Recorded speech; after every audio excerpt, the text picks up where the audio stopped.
You are watching the Neuro-Affirming Conversation Hour for outreach and support. The Humanities 101 Foundation welcomes you. Welcome back, Nacho Knots. Let's take a second to settle in before we get going, okay? No big ritual, just a small pause before we start. So if you can, unclench your jaw, drop your shoulders a notch, and give yourself permission to be here as you are. I want to open with a line that's been on my mind lately because it cuts through so much of the comparison noise that we swim in daily. Here's the quote. There's nothing noble in being superior to your fellow man. True nobility is in being superior to your former self. Ernest Hemingway said this, and I love how this reframes the whole idea of progress. It doesn't ask us to compare. It doesn't ask us to outrun anyone. It simply asks us to look back at who we were and consider what it would mean to grow from there with honesty, with steadiness, and with care. Because being nobler than your former self is not about becoming flawless. It's about becoming more aware. It's about noticing the patterns you used to run on autopilot and choosing, even in small ways, a different step. Not because you're trying to win, but because you're trying to become. You're trying to build a life that fits you better, a life with less self-betrayal, a life where you can breathe more freely inside of your own skin. And sometimes that kind of nobility looks very, very unglamorous. It looks like pausing before you snap and finding one calmer, quieter sentence. It looks like recognizing that you're spiraling and choosing regulation over rumination. It looks like apologizing without collapsing into shame. It looks like setting a boundary not with anger, but with clarity. It looks like doing the brave work of asking for help earlier than you used to. And these are not public victories, but they are real victories. These are the moments where your future self starts getting built. And this is also why I think Hemingway's line connects to the larger work of becoming. Because becoming is not one big transformation. It is accumulation. It's the slow stacking of those small choices that align with your life and your values. And it's the practice of returning to yourself when you drift.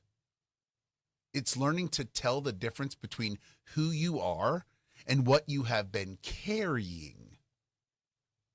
It's building integrity with your own needs. It's choosing the next right thing, even when the next thing is simply rest. And for neurodivergent minds, this matters in a very particular way. Because so many of us grew up being measured against norms that were never designed with our nervous system in mind. We were taught to interpret struggle as failure and difference as deficiency. But nobility in this sense is refusing that story. It's deciding that growth does not have to mean masking harder. It can mean unmasking safely. It can mean building systems that support you. It can mean learning your cues, honoring your limits, and making room for your real strengths. It can mean becoming more of you, not less. So today, we are not chasing superiority. We are practicing the kind of nobility Ernest Hemingway is pointing towards. The kind that is private, real, and sustainable. The kind that says, I don't need to be above anyone. I just want to be a little more grounded than I used to be, a little more honest than I used to be, and a little more kind to myself along the way. So with that in mind, let's get into it.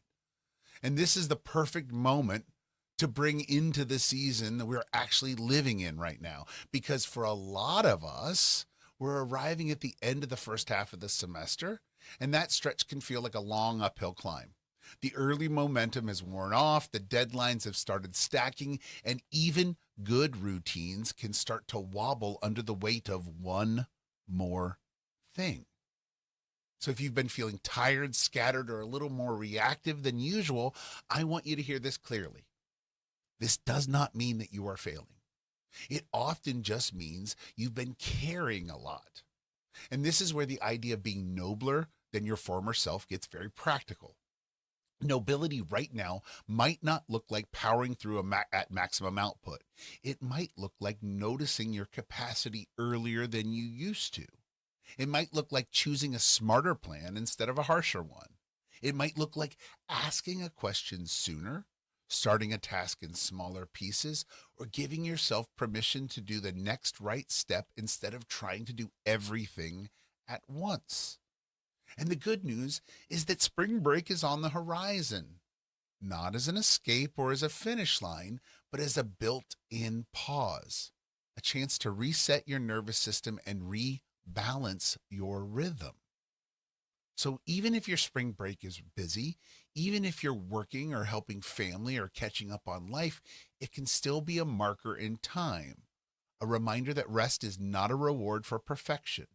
It's part of becoming, and it's part of staying human. So as we head into these next couple weeks, I want to frame this stretch as a transition, not a crisis. A chance to finish this half of the semester with steadiness and to use spring break as a gentle recalibration. Not to become someone else, but to come back to yourself. And if we zoom out just a little bit, the calendar is telling the same story your body is probably already living. March is that in-between season. In Michigan, it's thaw and freeze, thaw and freeze. One day the sun hits your face and you think, okay, we are turning a corner, and the next day the wind reminds you not so fast.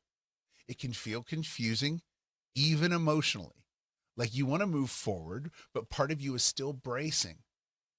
But that back and forth is not failure. It's transition. It's what change looks like when it is real. The ground softens and then hardens. The ice retreats and then returns. And in the middle of that, something is still happening underneath the surface. The world is reorganizing itself for spring, and so are we. Even when it is still cold, our bodies start to shift.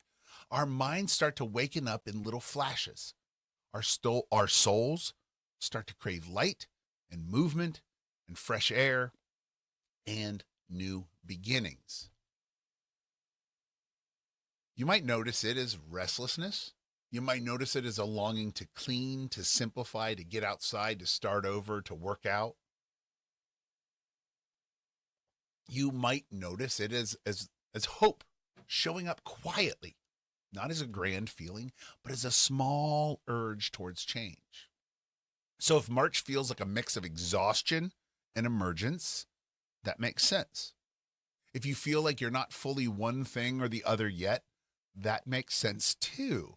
This is a month where you don't have to be done. You just have to keep listening, keep adjusting, keep taking one steady step at a time. Because becoming is seasonal. It's not linear. It's not constant forward motion.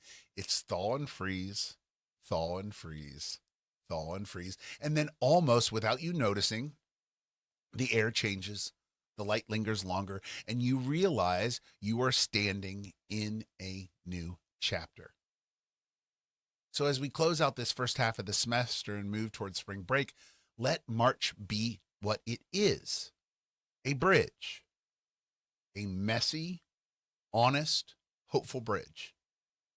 And if your only job right now is to make it to the other side with your dignity and your nervous system intact, that is not a small thing. That is the work. That is becoming. And I want to name something important here because I think a lot of us carry a quiet fear about change. For many people, recalibration can feel like denial. Like if you slow down, you're avoiding. If you rest, you're giving up. If you shift your plan, you're admitting defeat. And if you choose a new approach, some part of you wonders if you're trying to erase the past or pretend it didn't happen. But this is not what recalibration is. Recalibration is not hiding from your story. It's honoring your story. It's looking honestly at what you've been carrying and saying, I'm not going to keep paying for this in the same way. It's not pretending the hard part didn't happen. It's deciding they will not get to write the ending alone. Change, at its best, is a form of truth-telling.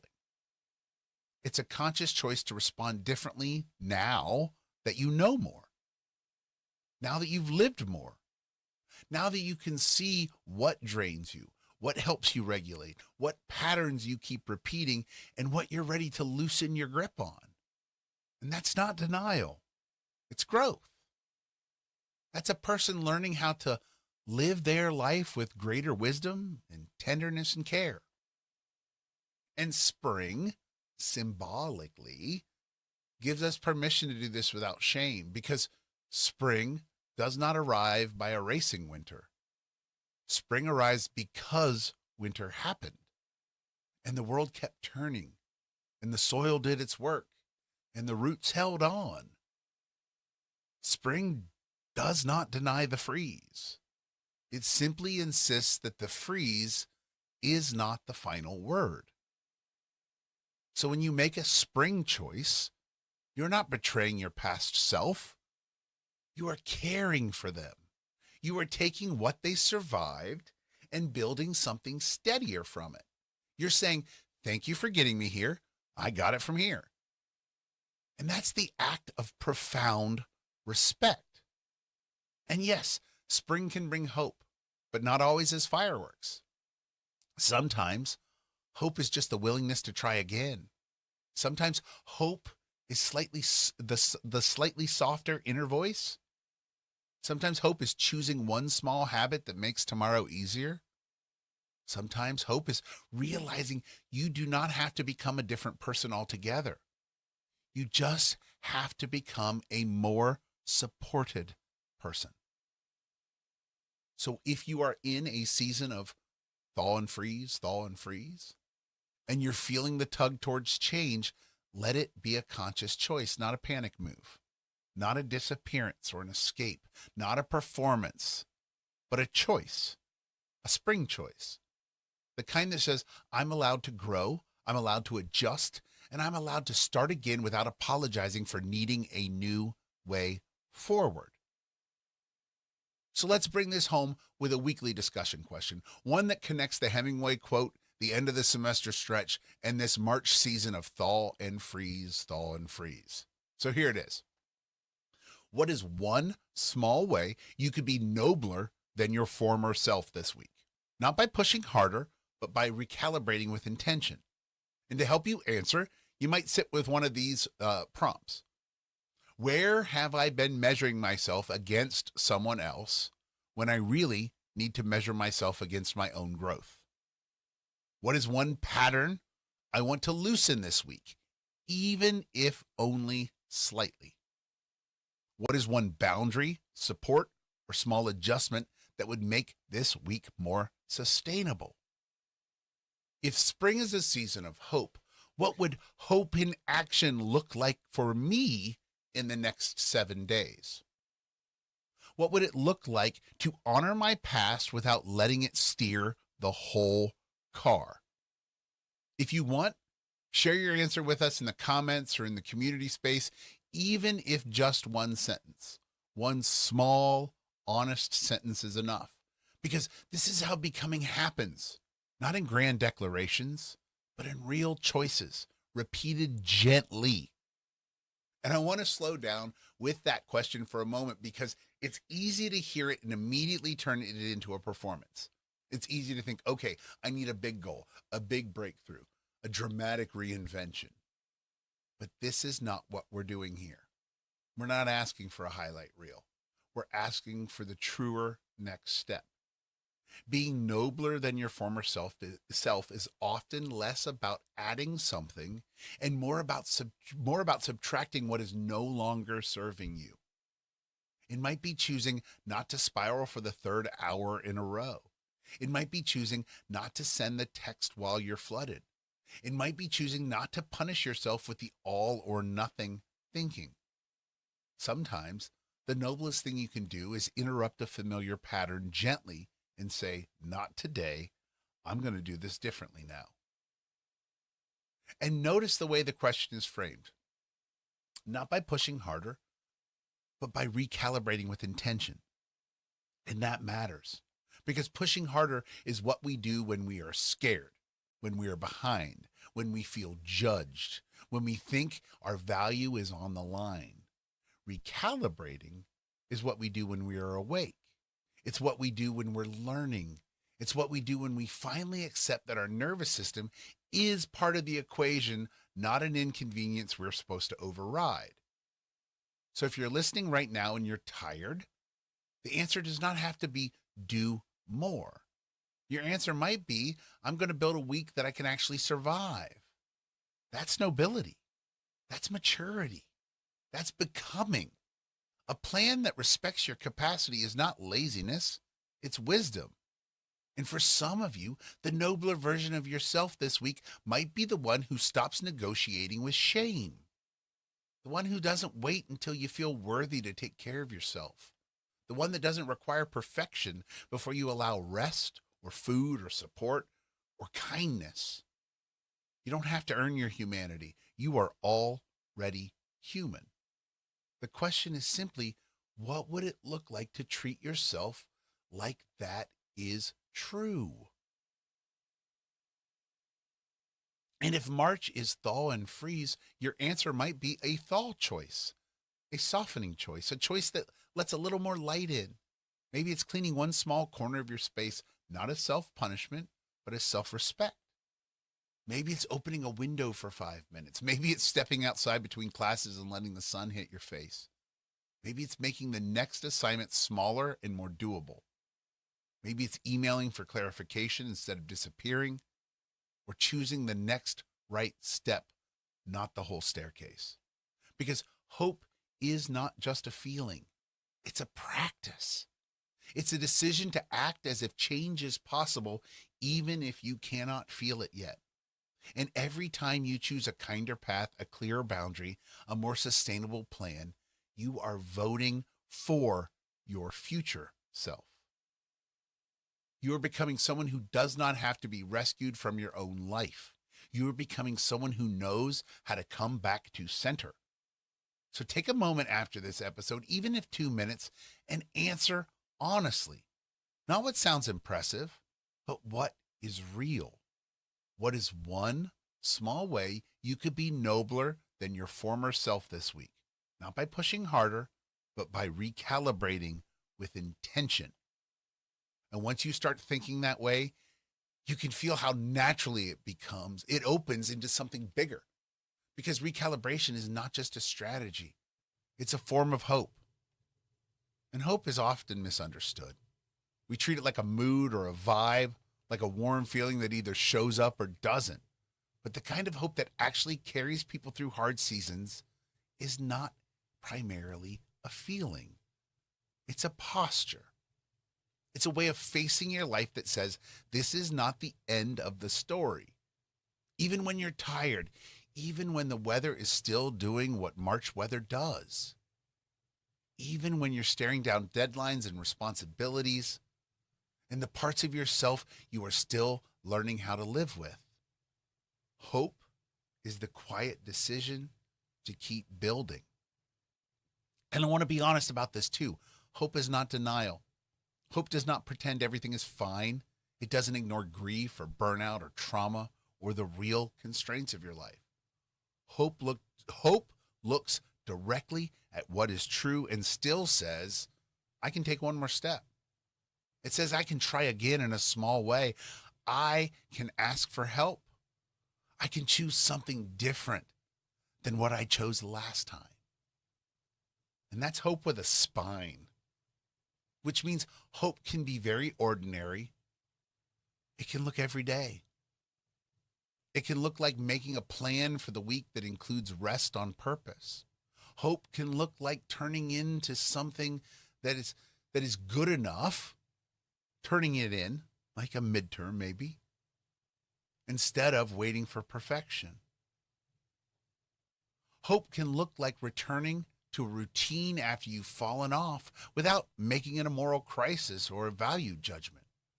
Hope can look like sending the email, scheduling the appointment, taking the walk, drinking the water, eating something that grounds you, or letting yourself go to bed without bargaining for one more hour of scrolling.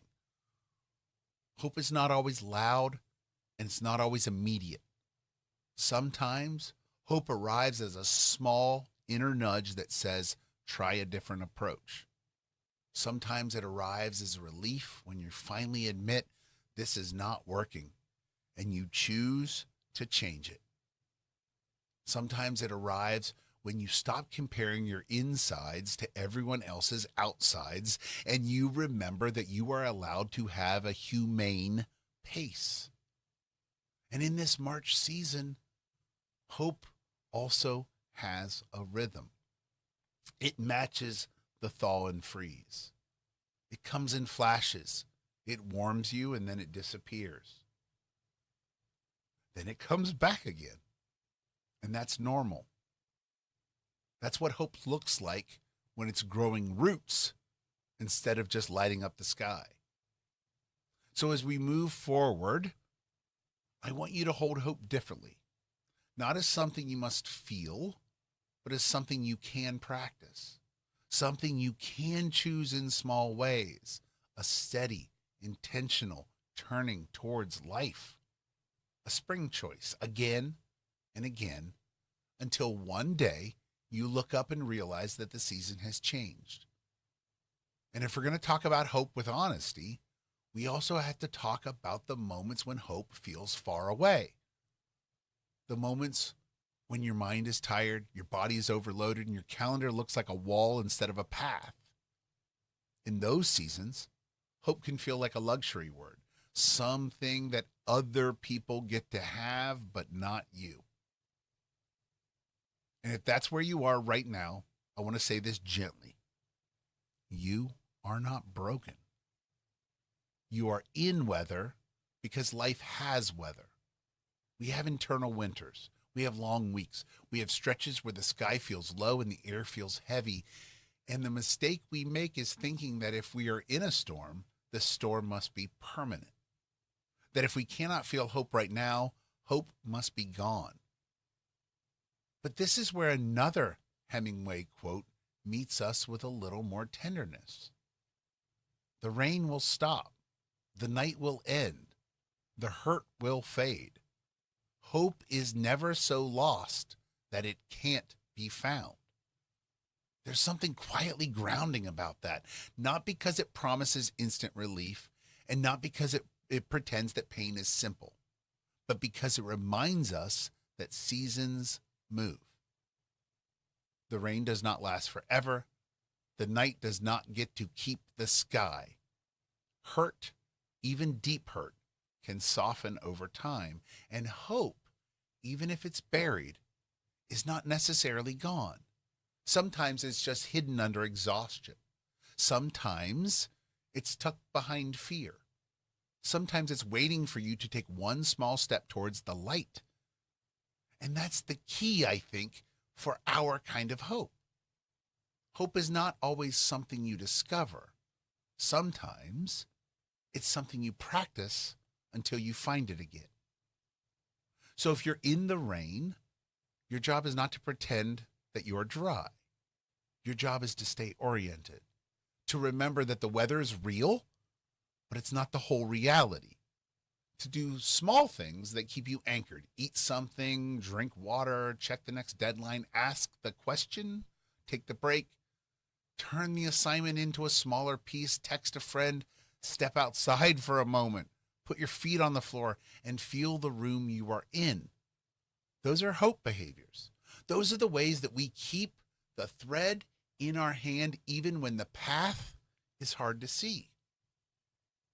And if the night is still here for you, that doesn't mean the morning is not coming. It means you're in the part of the story where you conserve your energy, where you stop demanding constant brightness from yourself, and where you choose the most human version of progress. The version where you keep going without abandoning yourself. Because hope is not the absence of hurt. Hope is the belief that hurt is not the final chapter. Hope is the refusal to make permanent conclusions from temporary darkness. Hope is the courage to say, I do not know exactly where this resolves yet or how it resolves, but I'm still here. I'm still becoming. So when we pair these Hemingway ideas together, something powerful happens. True nobility is being superior to your former self, and hope is never so lost that it can't be found. That is the whole arc of becoming. A person who keeps choosing a truer next step, even in imperfect weather, trusting that the seasons can change, trusting that the rain will stop, trusting that the night will end, and trusting that you can find hope again, not because life is easy, but because you're learning how to live it with care.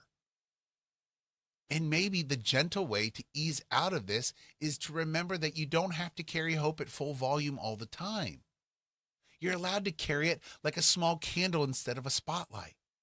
A small flame is still light. It still counts.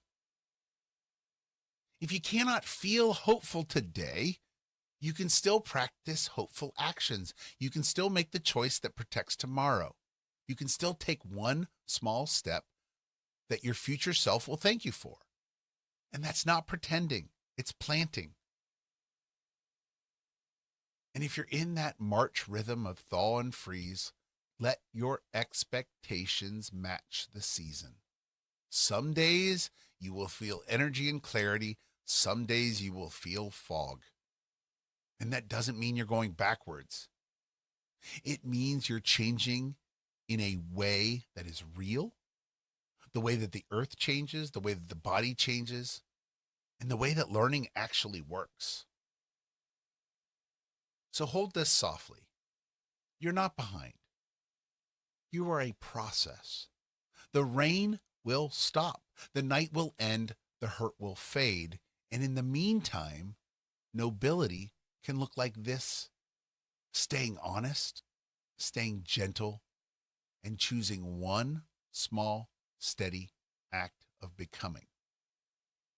So as we come in for a landing today, I just want to thank you for spending this time with me. And if your week feels like that thaw and freeze, if you've been carrying a lot, or if you've felt a little quiet lately, I hope you leave this episode with one steady reminder. You are in process. The rain won't last forever, and you don't have to become all at once. One small intentional step is enough. So remember, if this episode helped you, here are a few simple ways to support the show and help this work reach the people who need it most. Follow the show so you don't miss next week's episode. And if you're listening on Spotify or Apple Podcasts, a rating or a quick review helps more than you might think. If someone came to mind while you're listening, share this episode with them. Send it to them, send them a clip. That's how we keep building community, one person at a time. If you're in a position to support the work, even a small donation helps keep Nachos growing and helps fund the broader Humanities 101 Foundation work. No pressure, just gratitude. The fact that you are here already matters. One more note, though, before we wrap up. April is Autism Awareness Month, and I have several training sessions and lunch and learns already booked for the calendar. So if your workplace, school, library, nonprofit, or community organization wants to bring in a practical, human, neuro-affirming session, I would love to work with you. You can reach out through humanities101.org, and we'll find a format that fits for you, either virtual or in person. And we can build a more neuro-affirming future together. So as we come in for a landing, let's gather what we've learned, and let's tie it back to a reminder and understanding that changes everything. We started with Hemingway's simple reframe that true nobility is not being above anyone else. It's being a little more grounded, a little more honest, and a little more whole than the version of you yesterday. And that's a core Nachos theme right there. We don't have to measure human value by comparison. We measure growth by care, clarity, and the small choices that help us live with more dignity and less self-betrayal. We talked about the end of the first half of the semester and how this stretch can make your nervous system feel like it's running at capacity. And this is the place where we practice compassion plus strategy. Not push harder, but recalibrate.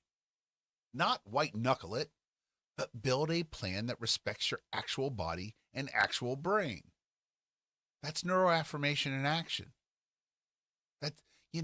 You're not lazy for needing support. You're human. And you are allowed to design your week like you matter. We also named March for what it is. A season of thaw and freeze, the messy, muddy middle where the world is changing underneath the surface. And that's another Nachos theme. Becoming is seasonal, not linear. Some weeks are brighter, some weeks are heavy. Many are both. And the point is not to force constant forward motion, but to stay oriented to what is true and keep taking the next steady step. And then we widen the lens to hope, not as a mood, but as a practice. The rain will stop, the night will end, the hurt will fade. Hope is never so lost that it cannot be found. In the Nachos world, hope is not denial. Hope is regulation. Hope is the small decision to try again in a humane way. It is choosing one doable action that keeps you connected to your future self. So if you take one thing from this episode, let it be this. You do not have to become all at once. You just have to keep returning to yourself with gentleness, with honesty, and with the belief that the season can change. So here's the line I want you to carry with you as you step back into your life today. Keep it small, keep it honest, and keep becoming. So I want you to hear these affirmations slowly, not as positive thinking, but as truth you can practice. I do not need to be better than anyone else to be worthy. This connects to the heart of Hemingway's reminder. Your value is not a ranking. You are not in competition with the people around you. When you stop measuring yourself against others, you free up energy for the kind of growth that is real and sustainable. I can be nobler than my former self in one small choice today. Nobility is not a dramatic reinvention. It's the moment you pause instead of spiraling, the moment you ask for clarification instead of disappearing, the moment you take the next right step instead of trying to do everything at once. Small choices are how becoming happens. Recalibration is not failure. It is wisdom. As the semester stretches and the pressure rises, it's easy to think that you have to push harder, but you're allowed to adjust. You're allowed to build a plan that fits your nervous system. A kinder strategy is not avoidance, it's maturity. I'm allowed to be in a season of thaw and freeze. March teaches us this. Change is rarely clean. Some days you feel momentum and some days you feel stuck. And that doesn't mean that you're going backward. It means that you're transitioning. Your growth can be uneven and still be real. The rain will stop, the night will end, and hope can be found again. This is not a promise that pain is simple. It's a reminder that weather moves. If hope feels far away, you can practice hope through one small action, one email, one break, one glass of water, one boundary, one step outside, one reset. Hope is not always a feeling. Sometimes it's a choice. Take what you need from these affirmations and feel free to leave the rest. If one line felt like it tugged on you a little, hold on to that one this week. You don't have to repeat it perfectly or believe it at full volume. Just let it sit with you. like a small light you can come back to when the day gets heavy. And as you head back into your week now, go gently. Keep it simple. Keep it honest. If all you can do is one small act of becoming, that is enough. So until next week, take care of yourself and each other, and I will see you then, Nacho Nuts. Thank you for joining us. See you next week. The views and opinions expressed in this video are solely those of the creator and do not reflect the views of any institution, employer, or affiliated organization.